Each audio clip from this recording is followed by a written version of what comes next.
زدني علما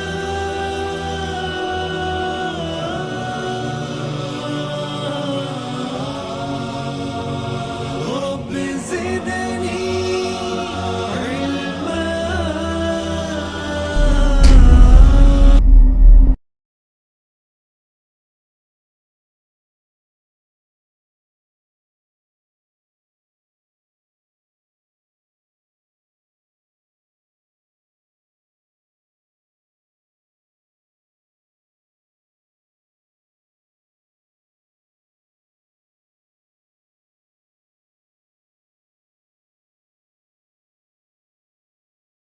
إن الحمد لله الذي نستعينه ونستغفره ونؤمن به ونتوكل عليه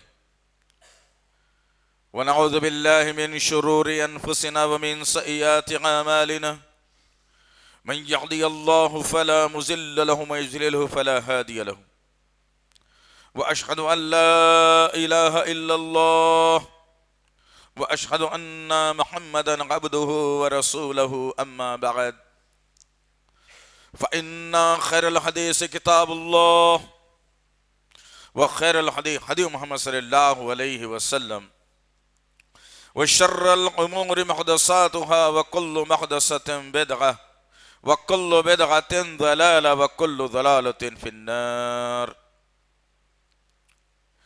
قال الله تعالى في القرآن المجيد والفرقان الحميد أعوذ بالله السميع العليم من الشيطان الرجيم اهدنا الصراط المستقيم صراط الذين أنعمت عليهم غير المغضوب عليهم ولا الضالين آمين. ربي اشرح لي صدري ويسر لي أمري واحلل عقدة من لساني يفقهوا قولي ربي زدني علما آمين رب العالمين. تمام تعریفیں بزرگی بڑائی کبریائی اس رب غالب مولا کے لیے جو تمام جہانوں کا پالنہار مدبر مشکل کشا حاجت روا، جس کی ذات میں کوئی شکوہ نہیں، جس کی دانش میں کوئی شکایت نہیں، خطا سے لا ریب ہے. درود و سلام محبت وحی کتاب حکمت کے مالک صاحب تاج المعراج و براق صلی اللہ علیہ وسلم پر سلام اس پر کہ جس کی چاند تاروں نے گواہی دی، سلام اس پر کہ جس کی سنگ پاروں نے گواہی دی، درود اس پر کہ جس کی زندگی رحمت ہی رحمت ہے، درود اس پر کہ جس کا تذکرہ عین عبادت ہے. اللہم صلی علی محمد وعلی آل محمد بارک وسلم. برادران اسلام اور پس پردہ سننے والی اسلام کی معزز معتبر خواتین، یہ اللہ کا بے پناہ فضل کرم احسان ہے کہ اللہ تعالیٰ امت محمدیہ میں پیدا فرمایا. اللہ کا احسان ہے کہ اللہ تعالیٰ نے مقدس کتاب کلام اللہ قرآن مجید ہمیں عنایت فرمائی، اور اللہ کا کرم و احسان یہ ہے کہ اللہ تعالیٰ محمد صلی اللہ تعالی علیہ وسلم جیسا نبی اور رسول ہمیں عنایت فرمایا. عزیزان محترم، انشاءاللہ العزیز وقت اور حالات کی مناسبت سے جمعے کے خطبات منتخب کیے جاتے ہیں. گزشتہ جمعہ ہم نے فتنوں کے دور پر مخاطب فرمایا تھا، خطاب کیا تھا، اور انشاءاللہ آج کی اس نشست میں میں اور آپ، عورتیں اور مرد، یہ درس لے کر کے جائیں، یہ سن کر کے جائیں، سمجھ کر کے جائیں، علم حاصل کر کے جائیں. آج کے جمعے کے خطبے کا جو عنوان ہم نے منتخب کیا ہے وہ ہے فتنوں سے بچاؤ پر کیسے. انشاءاللہ العزیز آج کی اس نشست میں اور آپ فتنوں سے بچنے کی تدبیریں لے کر کے جائیں انشاءاللہ، تاکہ پتہ چلے کہ فتنے جب بپا ہوں یا فتنوں کا دور آ جائے یا فتنوں میں مبتلا ہو جائیں تو وہ کون سے طریقہ کار ہیں جس کے ذریعے سے میں اور آپ فتنوں سے بچ سکتے ہیں. اور فتنہ انسان کو گمراہی میں ڈالے بغیر نہیں چھوڑ سکتا. فتنہ تباہی کا باعث بنتا ہے امت کے لیے. فتنہ جہنم کے راستے پر ڈالنے کے لیے کافی ہوتا ہے، اور فتنے سے انسانوں میں اختلاف اور لڑائی جھگڑے پیدا ہوتے ہیں۔ ان حالات سے دوچار ہونے سے پہلے یا ان حالات میں ہم گھر گئے ہوں تو میرے اور آپ کے آقا محمد صلی اللہ تعالی علیہ وسلم نے تدابیر بتائیں، طریقہ کار بتایا، اصول بتایا، سمجھایا اور علم دیا اس امت کو، انسانیت کو، کہ فتنوں کے دور میں اگر تم آ جاؤ تو فتنوں سے بچنے کے طریقہ کار کیا ہوتے ہیں۔ آج معاملہ میرا اور آپ کا یہ ہو گیا کہ ہم لوگ نہ تدبیر کرتے ہیں فتنوں سے بچنے کی، نہ سوچ و وچار ہے۔ جو معاشرے کے اندر فتنہ بپا ہوا اس کا شکار مسلمان ہونا شروع ہو گیا، اور انہیں فتنوں کے ذریعے سے انسان اپنی آخرت کو تباہ کر رہا ہے۔ لہذا عزیزان محترم، یہ تمام تر فتنے جو گزشتہ جمعے میں بیان کر دیے گئے، آج موقع نہیں ہے کہ پھر ان پر میں روشنی ڈالوں۔ آج کے جمعے کے خطبے میں ہم یہ بتانا چاہتے ہیں کہ فتنہ ہوتا کیا ہے اور فتنے سے بچنے کا طریقہ کار کیا ہوتا ہے۔ عزیزان محترم، فتنے سے بچاؤ کا سب سے پہلا طریقہ کار یہ ہے کہ ایمان اور یقین، یہ دو چیزیں ایسی ہیں جو ایک مسلمان کو، ایمان والے کو فتنوں سے بچا کر رکھتی ہیں، اور فتنے میں ملوث ہونے سے انسان بچ جاتا ہے۔ آج میرا اور آپ کا معاملہ کیا ہے؟ ایمان بھی ویسا نہیں جو ہم نے ابھی خطبہ مسنونہ کے بعد جن آیتوں کا انتخاب ہم نے کیا ہے، سورہ فاتحہ کی آیت نمبر 2 اور 3 ہم نے انتخاب کیا، جس میں اللہ رب العزت کہہ رہا ہے اہدنا الصراط المستقیم، چلا ہم کو سیدھا راستہ۔ کون سا سیدھا راستہ؟ کیسا سیدھا راستہ؟ کون سا ہوگا سیدھا راستہ؟ پھر اللہ نے کہا سیدھے راستے پر چلنے کی تم دعا مانگ رہے ہو تو صراط الذین انعمت علیہم، ان کا راستہ اختیار کرو جن پر ہم نے انعامات کا نزول کر دیا، انعامات سے ڈھانک دیا، انعامات مکمل کر دیے، ایسے انعامات مکمل کر دیے کہ ان کو جنت کا مستحق بنا دیا۔ اللہ رب العزت کہہ رہا ہے اہدنا الصراط المستقیم، صراط مستقیم پر چلنا چاہتے ہو تو ان کا راستہ اختیار کرو جن پر ہم نے انعاموں کی بارش کر دی، جن کو دنیا میں رہتے چلتے پھرتے ہوئے ہم نے جنت کی بشارتیں سنا دی۔ حد تو یہ ہو گئی کہ تمام انسانوں کے اندر ایک بردبار آدمی، ایک مضبوط اور طریقہ کار نبی کے ساتھ رہنے والا آدمی ابوبکر صدیق رضی اللہ تعالیٰ عنہ کے بارے میں اللہ نے واضح کر دیا کہ ابوبکر کے لیے جنت کے 8 دروازے کھلے رہیں گے، جس سے چاہے وہ داخل ہو جائے۔ اللہ اکبر۔ عزیزان محترم، یہ غور کرنے کی باتیں ہیں، تدبر کرنے کی باتیں ہیں، سوچ و فکر کرنے کی باتیں ہیں۔ آج کیا ہو گیا میری اور آپ کی زندگی کو کہ آج میں اور آپ فتنوں سے بچنے کی کوشش نہیں کرتے اور صحابہ کرام کے راستے کو اختیار کرنے کی کوشش نہیں کرتے، بلکہ آج میرا اور آپ کی روش اور طریقہ کار یہ ہو گیا ہے کہ میں دعا تو مانگتا ہوں اللہ سے صراط الذین انعمت علیہم، لیکن پھر کام کرتا ہوں غیر المغضوب علیہم ولا الضالین کے، جن کے بارے میں آیا کہ وہ یہود و نصارہ ہیں جن پر اللہ تعالیٰ نے عذابات کی بارش کر دی اور قیامت تک کے لیے انہیں گمراہی کے دلدل میں ڈھکیل دیا۔ اب وہ نکل نہیں سکتے، وہ جنت میں جا نہیں سکتے، جہنم ان کا مخدر بنا دیا گیا، اس لیے کہ یہی وہ قوم تھی جو معاشرے کے اندر فتنوں کو جنم دیا کرتی تھی۔ غرض آج میرا اور آپ کا معاملہ کیا ہے؟ فتنوں سے بچنے کا کیا تدارک میں نے اور آپ نے کیا ہے؟ فتنوں سے بچنے کے لیے کیا طریقہ کار میں نے اور آپ نے اختیار کیا ہے؟ نہیں، بلکہ ہر فتنہ معاشرے میں آتا گیا اور فتنے کو میں لیتا گیا اور فتنوں کے اندر میں دھستا گیا۔ کام کرنے کی سوچا صحابہ کا، لیکن طریقہ کار اختیار کیا تو یہود اور نصارہ کا طریقہ اختیار کیا۔ غرض سب سے پہلا جو جملہ اللہ کے نبی صلی اللہ علیہ وسلم نے کہا کہ ایمان اور یقین کے ذریعے سے تم فتنوں سے بچ سکتے ہو۔ ایمان بھی کیسا ہونا چاہیے؟ اللہ رب العزت نے سورہ بقرہ سورہ نمبر 2 آیت نمبر 137 کے اندر واضح کر کے بتایا محمد صلی اللہ تعالی علیہ وسلم لوگ چاہتے ہیں کہ ایمان قبول کریں، ایمان میں آئے تو ان سے صاف اور کلی طور پر یہ بتا دیجئے تم ایمان لانا چاہتے ہو تو میرے صحابہ کے جیسا ایمان لاؤ، یقین کرنا چاہتے ہو تو میرے صحابہ جیسا یقین کرو، ورنہ اگر تم صحابہ جیسا ایمان نہیں لاؤ گے، صحابہ جیسا یقین تم نہیں کرو گے تو تمہارے دلوں میں اللہ تعالیٰ اختلاف ڈال دے گا۔ اللہ اکبر۔ آج میرا اور آپ کا ایمان کتنی گڑبڑ میں ہے۔ ذرا غور کرو کتنی چیزیں میرے اور آپ کے اندر گڑبڑ کی آ گئی. میرے اور آپ کے آقا محمد صلی اللہ تعالی علیہ وسلم نے کہا ایمان اور یقین کو مضبوط کر لو فتنوں سے بچ جاؤ گے. آج میرا اور آپ کا ایمان اور یقین اتنا کمزور ہے کہ انسان یہ سوچتا ہے, بہت سارے مسلمان ایسے ہیں معاشرے کے اندر, کل دیکھا جائے گا. بھائی کون دیکھا کل کا؟ کل کیا ہوگا دیکھا جائے گا. استغفر اللہ ربی. 1400 برس پہلے ایمان کو مکمل کر کے, اسلام کو مکمل کر کے میرے اور آپ کے آقا محمد صلی اللہ تعالی علیہ وسلم نے تمام باتوں کو حفاظت کے ساتھ قرآن اور حدیث کے اندر رکھ دیا اور کل آنے والے حالات سے واقفیت کروا دی اور بتایا کہ نیک لوگوں کے ساتھ کیا ہوگا اور برے لوگوں کے ساتھ کیا معاملہ ہوگا. اللہ کے نبی صلی اللہ علیہ وسلم نے اللہ کے حکم سے تمام انسانیت کے سامنے تمام باتوں کو رکھ دیا تھا. اب آج کا مسلمان کہتا ہے کہ کل کس نے دیکھا, کل کیا ہوگا, جو ہوگا دیکھا جائے گا. کیا میری خبر کا عذاب میں جھیل لوں گا, تمہاری خبر کا عذاب تم جھیل لو گے؟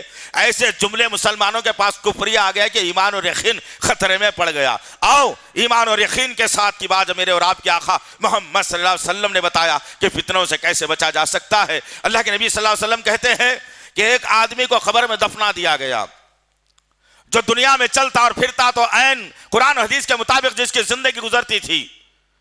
جب بات کرتا تو قرآن کی کرتا, جب بات کرتا تو احادیث کی کرتا, یقین اور ایمان کے ساتھ کرتا کہ اس میں کوئی گڑبڑ نہیں. یہ دو چیزیں ہیں جو جنت کا راستہ بتلانے والی ہے. یہ دو چیزوں پر یقین کر لو اے لوگو. یہ کہتا ہوا ایک انسان اس سرزمین پر زندگی گزارتا اور جب اس کی موت آ گئی اسے دفن کر دیا گیا منو مٹی کے نیچے.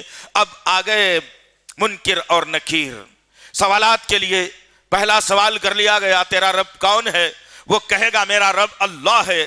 وہ پوچھا جائے گا تیرا دین کیا ہے؟ وہ کہے گا مرنے والا انسان جو نیک تھا, قرآن حدیث پر عمل کرنے والا تھا, تیسرے کی بات کو چھوڑ دیتا تھا, ایمان و یقین کے ساتھ زندگی گزارتا تھا, وہ کہے گا میرا دین دین اسلام ہے. اور تیسری بات پوچھے جائے گی وہ شخصیت کون ہے جو تیرے درمیان میں مبعوث کی گئی تھی, ان کے بارے میں تو کیا جانتا ہے؟ وہ شخص کہے گا وہ میرے نبی محمد صلی اللہ تعالی علیہ وسلم ہے. چوتھا سوال اس سے پوچھا جائے گا یہ تین سوالات کے جوابات تجھے کہاں سے ملے, کہاں سے تو نے سیکھا ان تین سوالات کے جوابات کو؟ وہ مرنے والا نیک انسان کہے گا میں قرآن پڑھا کرتا تھا, میں نبی کی زندگی پڑھا کرتا تھا, میں نے وہاں سے ان باتوں کو لیا ہے. جب یہ سوالات کے جوابات مکمل ہو بہو اللہ کی مرضی کے مطابق وہ انسان دے دے گا, اللہ تعالیٰ آسمان سے ندا کرے گا فرشتوں کے لیے اور کہے گا اے میرے فرشتوں اب اس کو کوئی تکلیف نہ ہو, اسے کوئی نقصان نہ ہو, قیامت کی صبح تک اسے ایسی مسند پر سلا دو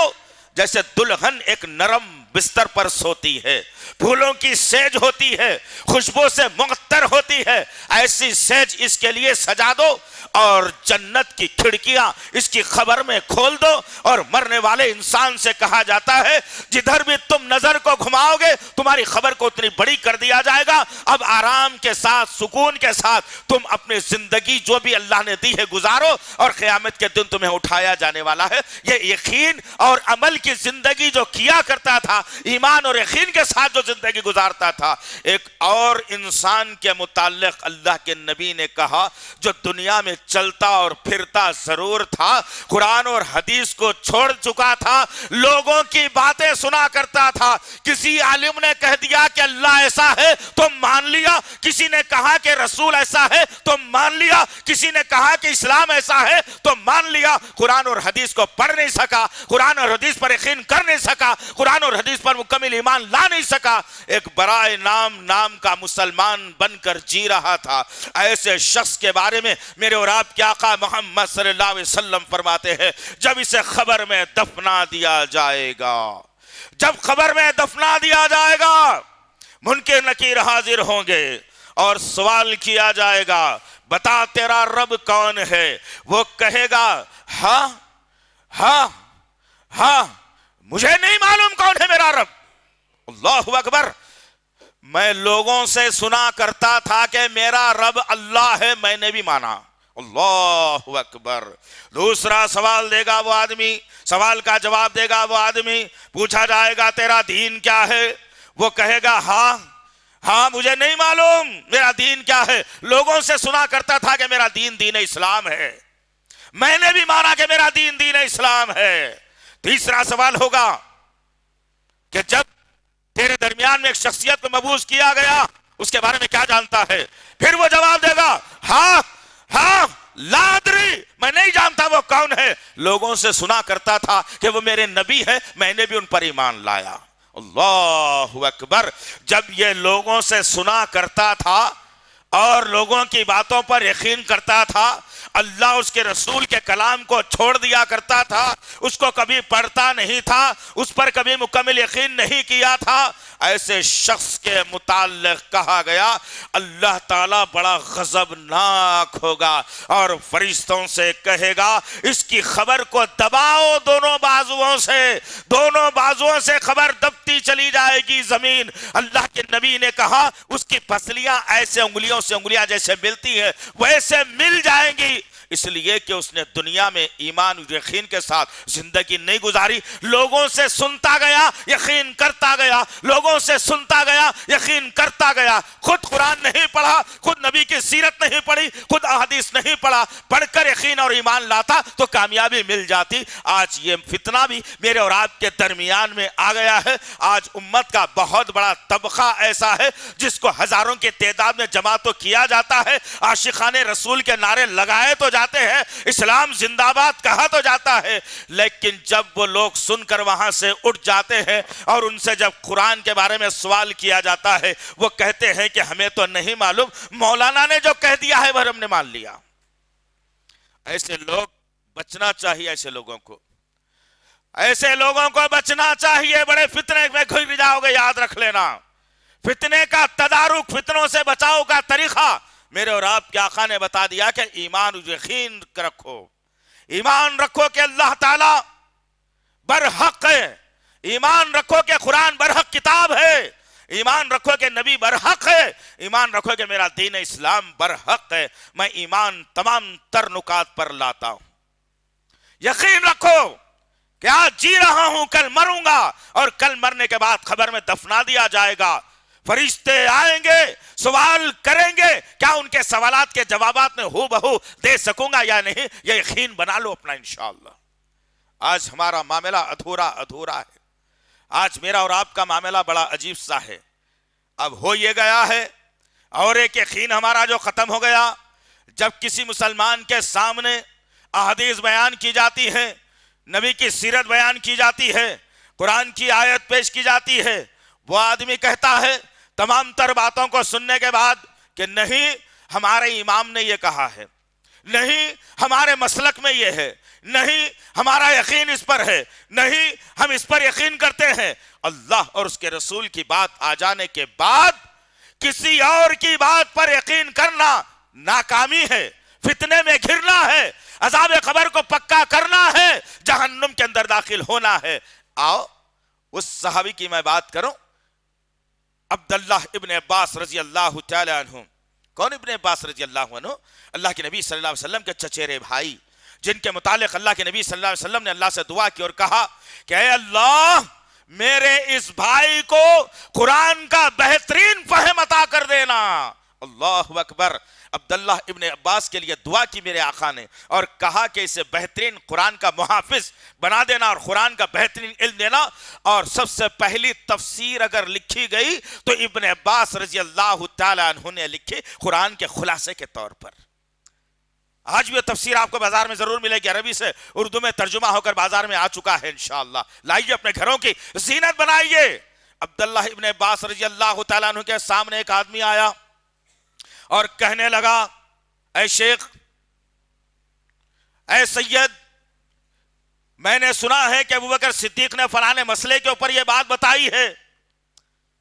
عبداللہ ابن عباس رضی اللہ تعالیٰ عنہ نے کہا ابوبکر نے یہ بات بتائی ہے، لیکن میں نے نبی سے ایسی بات کو سنا ہے، وہ مسئلے میں نبی نے یہ بات بتائی تھی۔ وہ آدمی پھر پلٹ کر کہتا ہے میں ابوبکر کی بات پر یقین کروں گا، اس لیے کہ ابوبکر موجود ہیں اور ابوبکر نے مجھے بات بتائی ہے۔ ابن عباس رضی اللہ تعالیٰ عنہ نے کہا اے ظالم انسان، اس شخص کو ظالم کہا، اور اے ظالم انسان اپنے الفاظ کو پلٹ کر واپس لے، میں نبی کی بات کر رہا ہوں، تو ابو بکر کی بات کر رہا ہے، کہیں ایسا نہ ہو ان جملوں کی وجہ سے اللہ تعالیٰ آسمان سے پتھروں کی بارش نہ کر دے۔ اللہ اکبر. اور آج کیا معاملہ ہے ہمارا؟ تمام تر باتیں قرآن حدیث کی آنے کے باوجود میں کہتا ہوں میرا مسلک نہیں مانتا، میرا امام نہیں مانتا، میں فلانے امام سے تعلق رکھنے والا ہوں، میں فلانے مسلک سے تعلق رکھنے والا ہوں. ارے کیا ہو گیا عزیزان محترم؟ کدھر میری اور آپ کی زندگی جا رہی ہے؟ قرآن اور حدیث کی حفاظت نے اللہ قیامت کی صبح تک لی ہے، اور وہ کبھی بدل نہیں سکتی. انسان کی سوچ فکر بدل سکتی ہے، خیالات بدل سکتے ہیں، تدبر بدل سکتا ہے، لیکن قرآن اور حدیث کبھی نہیں بدل سکتی. یاد رکھنا 1400 برس پہلے یہ حالات پیدا ہو گئے، اور میرے صحابہ نے ڈر اور خوف کا مظاہرہ کیا اور کہا کہ کہیں ایسا نہ ہو کہ تم نبی کی بات پر کسی عام آدمی کی بات کو لا کر رکھ دو، کہیں ایسا نہ ہو کہ آسمان سے پتھروں کی بارش ہو جائے.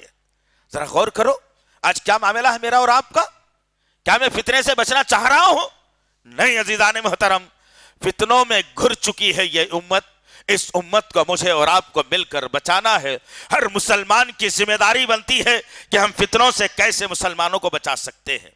نمبر 2، اللہ کا ڈر اور خوف. اس کے ذریعے سے فتنوں سے بچا جا سکتا ہے. چنانچہ اللہ تعالیٰ نے سورہ آل عمران کی آیت نمبر 102 میں واضح کر کے بتایا، اعوذ باللہ من الشیطان الرجیم، بسم اللہ الرحمن الرحیم، یا ایھا الذین آمنوا اتقوا اللہ حق تقاتہ ولا تموتن الا وانتم مسلمون. کہا اے ایمان والو، ڈرو اللہ سے ایسے جیسے اس سے ڈرنے کا حق ہے، اور جب تمہارا آخری موت کا وقت آ جائے تم اپنا نام فرما برداروں کی فہرست میں لکھ کر مرنا. اللہ اکبر. ڈرنے کی باری آئی تو کس کی آئی؟ اللہ سے ڈرنے کی بات آئی. آؤ، عبداللہ بن مسعود رضی اللہ تعالیٰ عنہ اپنے ساتھیوں کے ساتھ ایک راستے سے طے کر رہے ہیں. ایک چرواہا بکریوں کے ریوڑ کو لے کر کے آیا. بکریاں ہکالتے جا رہا ایک آدمی. عبداللہ بن مسعود نے اس بکری ہکالنے والے سے پوچھا، اے بکری چرانے والے، کیا ایک تیرے مندے میں سے، اس بھیڑ میں سے ایک بکرا کیا مجھے دے گا تو؟ وہ آدمی کہے گا نہیں. وہ چرواہا کہنے لگا نہیں. کہا کہ اس کی قیمت بھی دے دوں گا. وہ آدمی پلٹ کر کہتا ہے نہیں، میں نہیں دے سکتا، میرے مالک کا حکم نہیں ہے اس میں سے کسی ایک جانور بھی کسی اور کو میں دوں. عبداللہ بن مسعود نے کہا کہ یہ کہہ دینا تو اپنے مالک سے کہ ایک بھیڑیا آیا اور ایک بکرے کو کھا کر چلا گیا، یہ قیمت میں تجھے دے دوں گا. اس اس بکری چرانے والے چرواہے نے جواب دیا اور کہا، اے آدمی، میرا مالک تو مجھے نہیں دیکھ رہا صحیح ہے، لیکن اس میرے مالک کا مالک مجھے دیکھ رہا ہے. اب میں کیسے تجھے یہ جانور دے سکتا ہوں؟ یہ ڈر اور خوف ہمارے اندر پیدا ہونا چاہیے. آج مسلمانوں کے ذہنوں سے مردوں کا ڈر آ گیا، زندوں کا ڈر ختم ہو گیا. اللہ زندہ جاوید هو الحی القیوم کا نعرہ بلند کرنے والا رب، اس کا ڈر مسلمانوں نے ختم کر لیا. منو مٹی کے نیچے لاکھوں کلومیٹر دور، ہزاروں کلومیٹر دور کوئی دفن ہوتا ہے تو لوگ اس کی واہ واہ اور جے جےکار کرتے ہوئے اس سے ڈرتے ہیں لوگ. عجیب سا فلسفہ ہے مسلمانوں کا. کس کا ڈر لانا تھا، کس کا ڈر لا لیا، کس سے ڈرنا تھا، کس سے ڈر لیا. اب جب ہمارا یقین کمزور ہوا، ہمارا ایمان کمزور ہوا، تو اللہ کا ڈر بھی ہمارے اندر سے کم ہوا. اور جب اللہ کا ڈر ہمارے اندر سے کمزور ہوا تو ہم بھٹکنے لگ گئے اور فتنوں کے اندر ملوث ہونا شروع ہو گئے، اور فتنے ہمارے اوپر کارگر ثابت ہونا شروع ہو گئے اور ہم فتنوں کا شکار ہونا شروع ہو گئے. آج بھی وقت ہے عزیزان محترم، بہت سارے فتنے دنیا میں بپا ہونے والے ہیں. ہندوستان کی سرزمین سے لے کر دنیا کے آخری کونے تک کوئی ملک بچے گا نہیں جس میں فتنے بپا ہونے والے ہیں، اور فتنے بپا ہونے والے ہیں. لیکن شرط یہ ہے کہ میں اللہ اور اس کے رسول کا ماننے والا ہوں، تو کیا میں فتنوں سے بچنے کے لیے کوئی طریقہ کار اختیار کر رہا ہوں یا نہیں؟ کیا ہے میرے پاس طریقہ کار فتنوں سے بچنے کا؟ کیا اصول میں نے بنایا ہے فتنوں سے بچنے کا؟ کوئی نہیں بنایا. بس صبح ہوتی ہے، شام ہوتی ہے، عمر یوں ہی تمام ہوتی ہے، ایک جملہ بنا لیا اور اپنی زندگی کو بے راہ روی کا شکار بنا لیا. پوری کی پوری سوچ اور فکر دنیا کو تیار کرنے میں نے اور آپ نے لگا دی. جنت میں گھر کیسے تعمیر ہوگا، اس کی تعمیر میں کیسے شروع کروں، کیسے اللہ میری مرضی کو شامل کر لے، کیسا میرے یقین کو اللہ شامل کر لے، کیسا میرا شمار جنتیوں میں کر لے، اس کی سوچ و فکر میرے ذہن سے ختم ہو گئی. کیا ہو گیا عزیزان محترم؟ کیا ہو گیا آخر؟ آج کل تو حادثات اتنے تیز ہیں کہ ہر دن میں 4 سے 5 اموات شہر میں ہو رہی ہیں. جو آدمی مر گیا ایک دفعہ پھر دوبارہ آنے کا اسے کوئی یقین نہیں، کوئی بھیجنے والا نہیں. موت کا جھٹکا صرف زندگی میں ایک مرتبہ لگنے والا ہے، یاد رکھو. اور وہ جھٹکا یا تو تمہیں جنتی بنائے گا یا جہنمی بنائے گا. جنتی اگر بننا چاہتے ہو تو اللہ اس کے رسول کے قانون کو اپنا لو.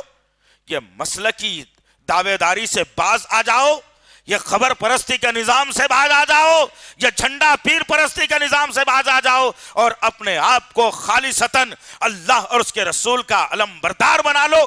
جب بھی مشکل آ جائے اللہ کی بارگاہ میں آ جاؤ.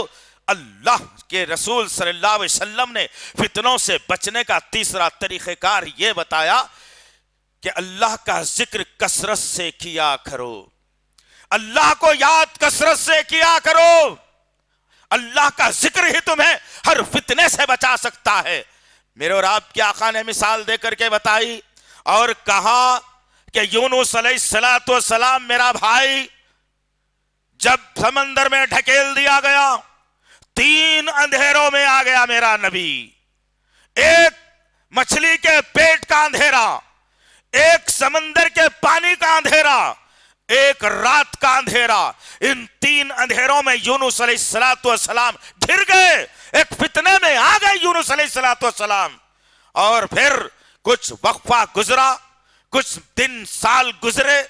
یونس علیہ السلام نے اللہ سے دعا کی اور کہا لا الہ الا انت سبحانک انی کنت من الظالمین.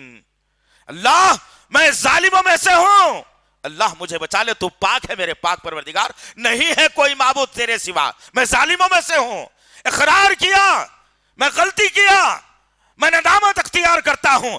وقت کا نبی جب اللہ کو یاد کرتا ہے اور ذکر کرتا ہے تو اللہ تعالیٰ نے مچھلی کو حکم دیا کہ مچھلی اب آ سمندر کے کنارے اور میرے اس نبی اور بندے کو سمندر کے پاس انڈیل دے. مچھلی اوپر لائی اور سمندر کے پاس بڑا منہ مچھلی نے کھولا اور یونس علیہ السلام اس میں سے زندہ نکل کر کے آ گئے. اللہ کے نبی کہتے ہیں کہ اگر میرا بھائی یونس اگر یہ دعا اور اللہ کا ذکر مچھلی کے پیٹ سے اگر کرتا، قیامت کی صبح تک یونس مچھلی کے پیٹ میں ہی رہ جاتا. اللہ اکبر. آج میرا اور آپ کا معاملہ کیا ہے؟ کتنا میں اللہ کو یاد کرتا ہوں، کتنا میں اللہ کا ذکر کرتا ہوں. اور ظالموں نے بڑا عجیب معاملہ یہ کر دیا، اس ذکر کے ساتھ بھی لوگوں نے مذاق بنا دیا. مذاق یہ بنا دیا کہ اس ذکر کو نام دے دیا آیت کریمہ.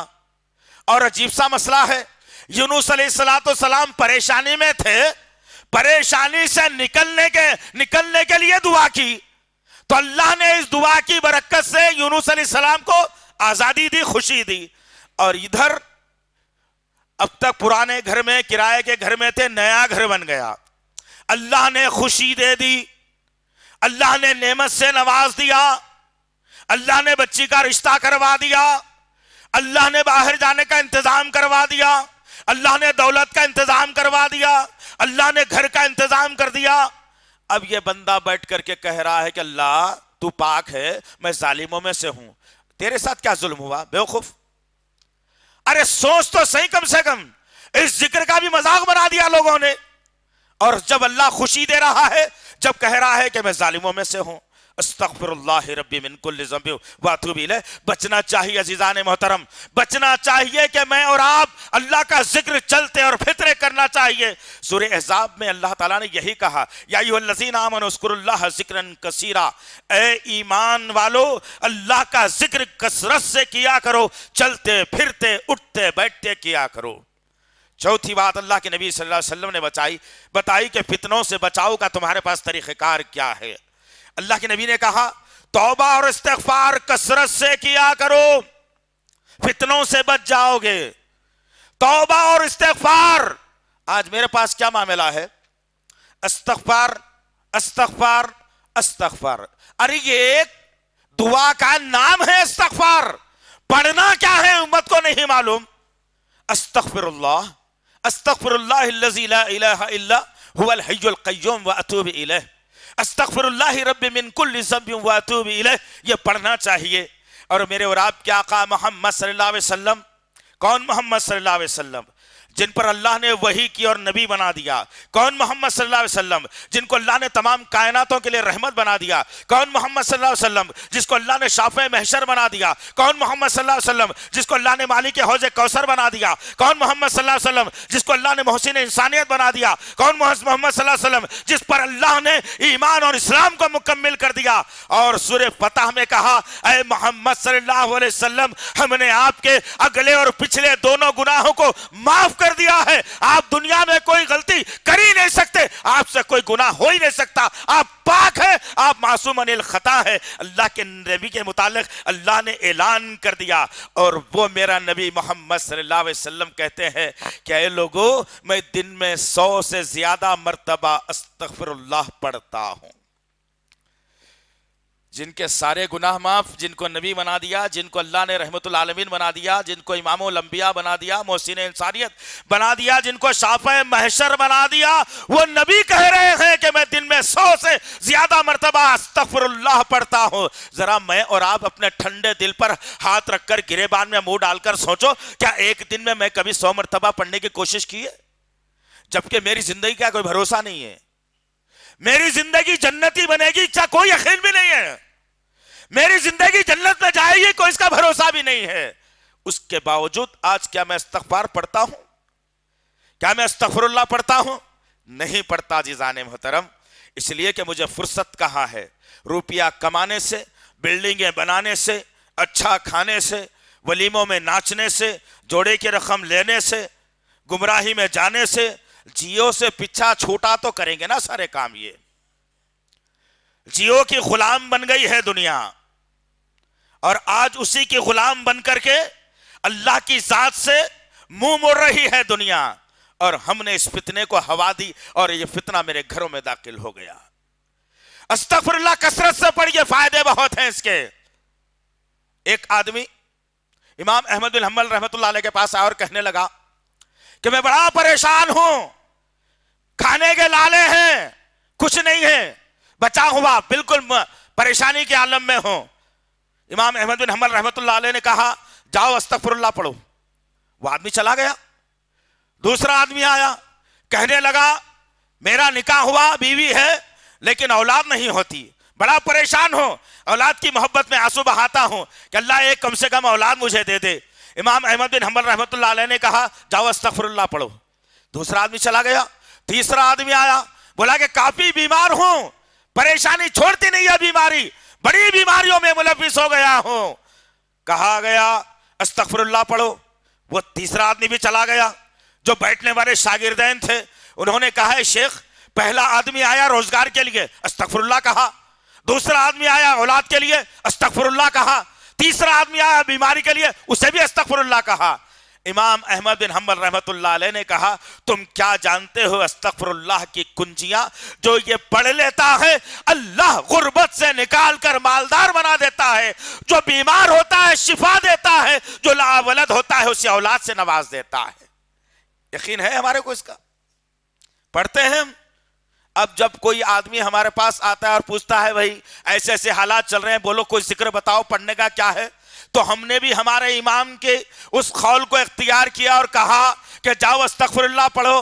تو آدمی پلٹ کر سوال کرتا ہے نہیں اس کے علاوہ اور کچھ بولو کیا پڑھنا ہے؟ استغفر اللہ۔ یہ حال تو میرا اور آپ کا بن گیا، یقین اور ایمان ختم ہو گیا میرا اور آپ کا۔ امام احمد بن حنبل رحمت اللہ علیہ اپنے گھر سے نکلے اور مسجد کا رخ کر کے جاتے ہیں، تھوڑا دیر ہو گئی، مسجد تک پہنچنے تک مسجد والا مسجد بند کر رہا ہے۔ آپ نے کہا کہ کچھ دیر مسجد میں بیٹھ جاؤں، کچھ آرام کر لوں۔ اس مسجد والے نے کہا کہ نہیں، یہ مسجد ٹائم پہ کھلتی ہے بند ہو جاتی ہے، نہیں بیٹھ سکتے۔ امام احمد بن حنبل رحمۃ اللہ علیہ بھی نکل رہے تھے، ایک آدمی جانے والا رکا اور کہنے لگا کیا آپ میرا مہمان بننا پسند کریں گے؟ امام احمد بن حنبل اس کے ساتھ ہو گئے اور اس کے گھر کا مہمان بن گئے۔ وہ آدمی نے کہا کہ چٹائی ڈالتا ہوں بیٹھ جاؤ اور کچھ روٹیاں گرم گرم بناتا ہوں تم کو کھلا دیتا ہوں۔ امام احمد بن حنبل رحمۃ اللہ علیہ بیٹھے رہے اور وہ آدمی آٹا لیا اور گوند رہا ہے اور کہہ رہا ہے استغفر اللہ استغفر اللہ استغفر اللہ، اس آٹے کو نرم کر رہا ہے پانی ڈال کے۔ امام احمد بن حنبل رحمۃ اللہ علیہ غور سے دیکھ رہے ہیں اور اچانک سوال کیا اے اللہ کے بندے، اے میرے بھائی، تو ہر موڑ پر کہتا ہے استغفراللہ، کیا یہ استغفراللہ تجھے زندگی میں کوئی فائدہ بھی دیا؟ اس شخص نے جواب دیا، اے شخص کیا بتاؤں کہ پہلے غریب تھا، جب سے استغفراللہ پڑھنا شروع کر دیا اللہ نے اتنا مال دیا کہ وہ مال سنبھالے نہیں جا رہا ہے، اتنا خزانہ میرا بھر گیا ہے، اور استغفراللہ کی برکت سے اللہ نے ایسا دے دیا۔ اب زندگی کی خالی ایک خواہش باقی ہے۔ امام احمد بن حنبل رحمۃ اللہ علیہ نے کہا وہ خواہش کیا ہے بتاؤ؟ تم نے کہا پوری خواہشیں مکمل ہو گئی، اب کون سی خواہش بچی ہے؟ کہا کہ میں نے سنا ہے اس علاقے کے اندر ایک نیک آدمی ہے احمد بن حنبل، میری اللہ اس سے ملاقات کروائے، مگر میری موت نہ آئے، میری خواہش ہے کہ اللہ اس سے ملاقات کروا دے۔ امام احمد بن حنبل نے مسکرا کر کہا کہ وہ میں ہی ہوں۔ اس شخص نے خوشی سے کہا کہ اللہ نے استغفراللہ کی برکت سے آج آپ سے بھی میری ملاقات کروا دی۔ تو دل میں جو خواہش ہوگی تم استغفراللہ پڑھتے جاؤ، اللہ تمہاری خواہش کو پوری کرے گا، اور ہر فتنے سے اللہ تعالیٰ تمہاری حفاظت کرے گا، بشرطے کہ یقین اور ایمان ہو میرے اندر۔ کہاں ہے دوست؟ نہ توبہ کا یقین، نہ استغفار کا یقین، بس ایک لاؤبالی پن کی زندگی ہے جس کو لے کر میں اور آپ چلتے چلے جا رہے ہیں۔ کیا ہو گیا مجھے اور آپ کو؟ کیوں اللہ کے ہم بارگاہ کے اندر اپنے گناہوں کو رکھ نہیں سکتے؟ ہر وقت اللہ سے توبہ کرتے رہیے، ہر وقت اللہ سے گڑ گڑائیے، ہر وقت اللہ سے جو ہے نا استغفار کرتے رہیے، تاکہ اللہ تعالیٰ یہ مرجھے ہوئے چہروں کو رونق افروز بنا دے انشاءاللہ، اور تاکہ استغفار کی برکت سے اللہ اس ڈھلی ہوئی قوم، اس کمزور قوم کے اندر پھر سے کوئی صلاح الدین ایوبی پیدا کر دے انشاءاللہ۔ اللہ اسی استغفار کی برکت سے اللہ تعالیٰ اسی طاقتور قوم اس دنیا کے اندر پیدا کر دے۔ برما ہی نہیں، دنیا کے کسی ملک میں مسلمانوں کو ضرورت اگر ہو تو یہ قوم اس کی مدد کرنے کے لیے تیار ہو جائے۔ استغفار تم کر کے تو دیکھو دوست۔ آج یہ یقین ختم ہو گیا میرا اور آپ کا، درباروں میں جھکنے کی عادت پڑ گئی، جمعراتوں کو نقل کھانے کی عادت پڑ گئی، خبروں پر سر جھکا کر مانگنے کی عادت پڑ گئی، جھنڈوں کے نیچے چلنے کی عادت پڑ گئی، رنگ برنگی ٹوپیاں اور لباس پہننے کی عادت پڑ گئی۔ جب یہ ساری چیزیں میرے اندر آپ کے اندر آ گئی تو اللہ رب العزت نے ایسی ذلالت کا منہ دکھایا کہ اب سے پہلے اس امت کو اتنا ذلیل کہیں نہیں ہونا پڑا تھا۔ آج بھی وقت ہے عزیزان محترم میرے اور آپ کے پاس، آج بھی وقت ہے، یاد رکھنا اس بات کو۔ اللہ توبہ کے دروازے کو موت کی آخری ہچکی تک قائم رکھا ہے، اور توبہ کے دروازے کو اللہ نے قیامت کے دن سورج کے مغرب سے طلوع ہونے تک کے کھلا رکھا ہے۔ اس سے پہلے میں اور آپ توبہ کریں، استغفار کثرت سے کریں انشاءاللہ، پھر دیکھیں اللہ تعالیٰ کیسی ہماری جو مدد فرمانے کے لیے تیار ہو جاتا ہے۔ ایک آخری بات بتا کر انشاءاللہ میں اپنی بات کو ختم کروں کہ فتنوں سے بچنا اگر ہو تو توکل کرنا ضروری ہے، اللہ پر توکل۔ آج معاملہ کیسا ہو گیا مسلمانوں کا، راستے سے جا رہا ہے، بلی نے راستہ کاٹ لیا تو گھر کو واپس آ گیا، گھر کو آ کر کے کہہ رہا ہے کیا ہوا بھائی؟ ارے بلی راستہ کاٹ لی، اچھا نہیں جانا۔ یہ یقین ہم نے بنا لیا، توکل اللہ سے ختم کر لیا، اور پھر یہ دیکھا کہ نہیں فلانی تاریخ ہی کو 11ویں کرنا ضروری ہے، 12 کو نہیں کر سکتے، 13 کو نہیں کر سکتے، 11 کو ہی کرنا ہے۔ اب انتظام کرو، سود پر پیسے لاؤ، قرضہ لو۔ اگر وہ دن پیسے نہیں ملے اور 2-4 دن ادھر ادھر ٹل گئے تو انسان کہے گا کہ ہائے فلانے دن تو یہ معاملہ کرنا تھا، نہیں ہوا، اب آفت آنے والی ہے۔ استغفر اللہ۔ کہاں ہے توکل میرا اور آپ کا؟ کون سے توکل کی بات ہے؟ توکل میں نے اور آپ نے کیا کب ہے؟ کیسے توکل ہوتا ہے؟ آؤ ایک چھوٹا واقعہ بتا کر کے اپنی بات کو میں ختم کروں۔ توکل کی زندگی اگر دیکھنا ہو تو خلیل اللہ ابراہیم علیہ السلام کی زندگی کو دیکھنا ہے۔ توکل اگر دیکھنا ہو تو حاجرہ علیہ السلام کی زندگی کو دیکھنا ہے۔ توکل اگر دیکھنا ہو تو اسماعیل علیہ السلام کی زندگی کو دیکھنا ہے۔ وہاں سے توکل سیکھو۔ میرے اور آپ کے آقا محمد صلی اللہ علیہ وسلم کی زندگی کو دیکھو کہ توکل کس کو کہا جاتا ہے، پتا چلے کہ توکل بولا کس کو جاتا ہے۔ آگ جلائی گئی، آگ میں ڈالا جانے والا ہے، لوگ کہہ رہے ہیں اب آگ میں جلنے والا ہے ابراہیم علیہ السلام نے اللہ کے طرف، آسمان کی طرف نگاہوں کو اٹھایا اور اپنے نگاہوں کو نیچے کر لیا، ہاتھ پاؤں باندھے ہوئے ابراہیم کو بڑے جھولے میں بٹھا دیا گیا، بڑا جھولکا دیا گیا، آگ میں ڈالے جا رہے ہیں۔ آگ استقبال کرنے والی ہے۔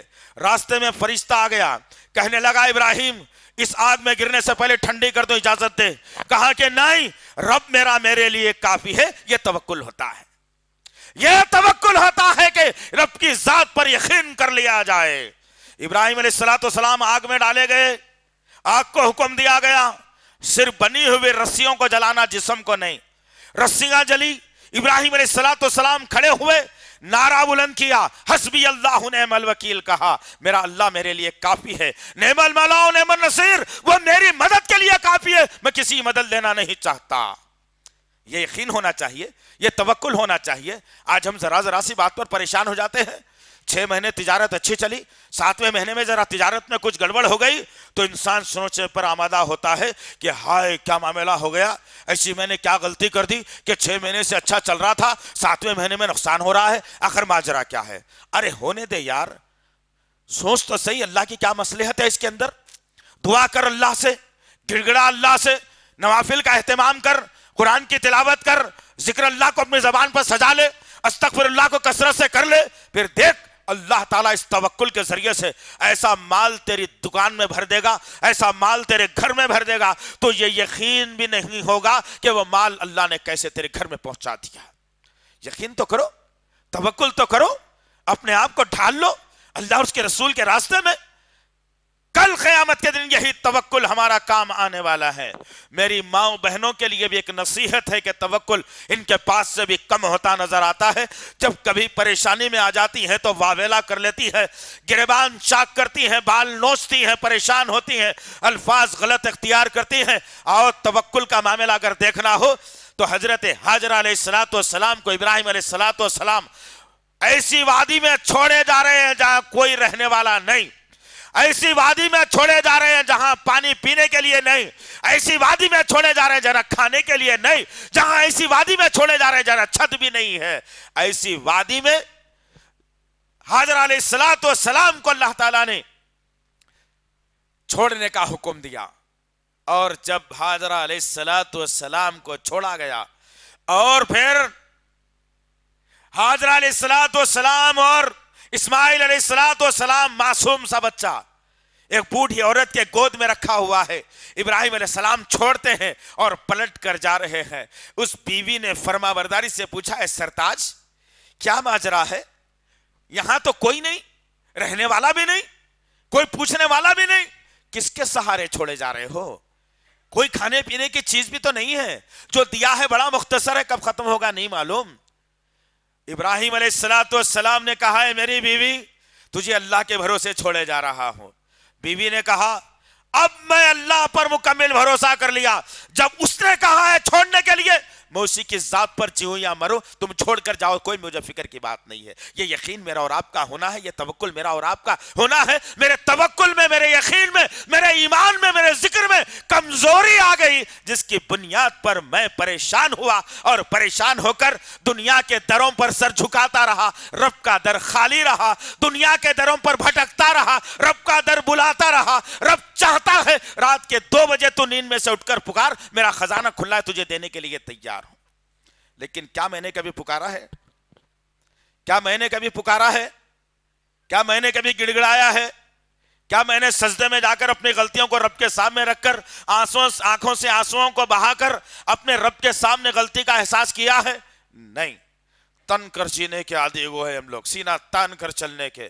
غلطی بھی کرتا ہے انسان رب کی زمین پر، آسمان کے نیچے، زمین بھی اس منظر کو جھیل رہی ہے اور رب کائنات بھی تیری اس حرکت کو دیکھ رہا ہے، لیکن ایک جھٹکا موت کا جب لگے گا اس وقت میں سارے کے سارے تکبرات اور غرور ٹوٹ جائیں گے، وہاں تیرا فیصلہ ہوگا تو جنتی ہے یا جہنمی ہے۔ اس سے پہلے ضروری یہ ہے کہ میں اور آپ اپنے آپ کو ڈھال لیں اللہ اور اس کے رسول کے قانون کے تلے۔ یہ دنیا تمہیں کچھ دی ہے نہ دے گی، نہ دنیا پوری کسی کو ملی ہے نہ ملے گی، نہ دنیا پر یقین کرنا چاہیے۔ آخرت پر یقین کرو، رب پر یقین کرو، جنت پر یقین کرو، جہنم پر یقین کرو، اللہ کی ذات پر یقین کرو، کلام اللہ پر یقین کرو، نبی کی ذات پر یقین کرو۔ یہی یقین شاید کل کے دن مجھے بچا لے اور پھر میں جنتیوں میں میرا شمار ہو جائے اور دنیا کے فتنوں سے میں بچ جاؤں اور اللہ مجھے دنیا کے فتنوں سے بچا لے۔ اللہ سے دعا ہے کہ اللہ رب العزت جو کچھ بھی کہا گیا ہے کہنے والے کو سننے والوں کو صحیح طور پر عمل کرنے کی توفیق دے میرے اللہ یا الہ العالمین۔ اے میرے اللہ ہم نے فتنوں کے بارے میں بھی سنا میرے پاک پروردگار اور فتنوں سے بچاؤ کے لیے بھی ہم نے جو ہے سنا میرے پاک پروردگار۔ یا اللہ دنیا میں فتنے تو بپا ہوں گے میرے اللہ، اس سے بچنے کا طریقہ کار مجھے اختیار کرنے والا مجھے بنا دے میرے پاک پروردگار، اس سے بچنے کے طریقے اختیار کرنے والا مجھے بنا دے اللہ۔ تیرا ذکر میری زبان پر ہمیشہ قائم و دائم کر دے میرے اللہ، استغفر اللہ پڑھنے والا مجھے بنا دے اللہ، نبی کی سیرت اختیار کرنے والا مجھے بنا دے اللہ، نماز کا پابند جو ہے مجھے بنا دے اللہ، قرآن کی تلاوت کرنے والا مجھے بنا دے اللہ، صدقہ و خیرات کرنے والا مجھے بنا دے اللہ۔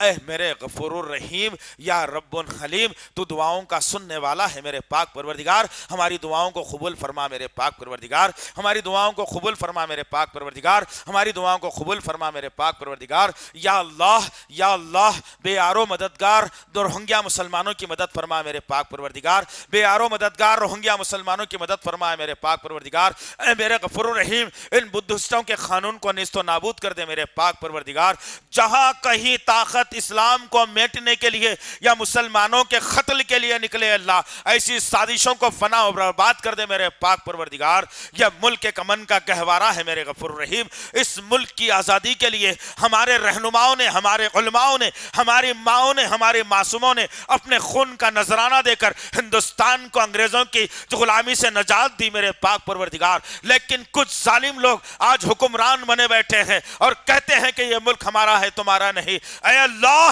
ایسے ظالموں کے سروں کو مروڑ دے میرے اللہ، ایسے ظالموں کے پنجوں کو مروڑ دے میرے اللہ، ان کے خیالات کو نیست و نابود کر دے میرے اللہ، ہندوستان کی ہر مسجد سے اذان کی صداؤں کو بلند کر دے میرے اللہ، ہمارے ملک کے علماؤں کی حفاظت فرما میرے اللہ، ہمارے ملک کے مساجد کی حفاظت فرما میرے اللہ، ہمارے ملک کے مدارس کی حفاظت فرما میرے اللہ، ہمارے ملک کے نوجوانوں کی حفاظت فرما میرے اللہ، ہمارے ملک کے ماؤں کی عصمتوں کی حفاظت فرما اللہ، ہمارے ملک کے بچوں کی حفاظت فرما اللہ۔ یا الہ العالمین جو جذبات میں آ کر غلط طریقہ اختیار کر رہے ہیں اللہ انہیں نیک توفیق سے نواز دے یا ہلاک و برباد کر دے میرے پاک پروردگار۔ سبحان ربک رب العزت عما یصفون والسلام علی المرسلین والحمد للہ رب العالمین۔